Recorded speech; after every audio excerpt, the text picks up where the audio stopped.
I'm researching a new type of building material, and it's called geopolymers, and it is used as a material that we can make bridges and pavements and buildings out of. A geopolymer is made up of really 4 different things, and I think it's helpful to first talk about what normal concrete is made up out of. And so normal concrete is made of cement, which is a manufactured fine powder that we mix with water, and together those form a paste that serve as a binder that hold rocks and sand together. So it's kind of those 4 things are what make up normal concrete.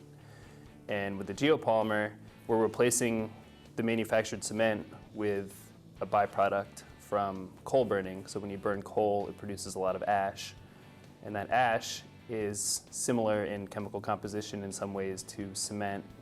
And so we're replacing the cement with that ash, and we mix it with a chemical called sodium hydroxide that has a very high pH. And at that high pH, you can get a similar binder, with similar properties to Portland cement concrete.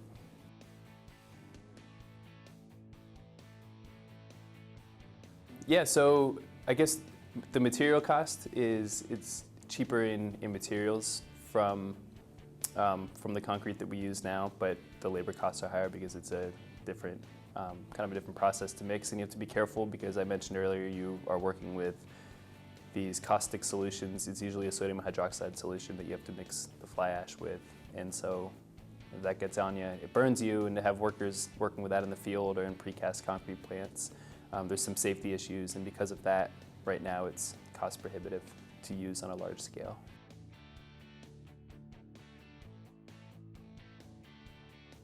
I think that for me it was really, again, my curiosity that was driving me, and I wanted to understand how our transportation materials derive their properties, and just was really just curious about that. But I think if I were to give some advice to a 7th grader trying to figure out his way, I would say just find what you're passionate about and work hard in all of your classes, even if at the time you don't feel passionate about it. One thing that I like to share is that right now a lot of what I do is chemistry, and when I took chemistry in high school and in college for my undergraduate, I absolutely hated it and never thought that I would end up in a career that's so heavy in chemistry. But the fact that I really made an effort to learn it anyway, even though I hated it then, has been so important to me now to be able to go back and use those fundamental concepts that I learned back then. So I think it's really important to give it your all in school, even if you don't know where you'll end up. And I had no idea where I would end up when I was in high school. I had no idea that I would be an engineer or scientist or whatever you want to call it.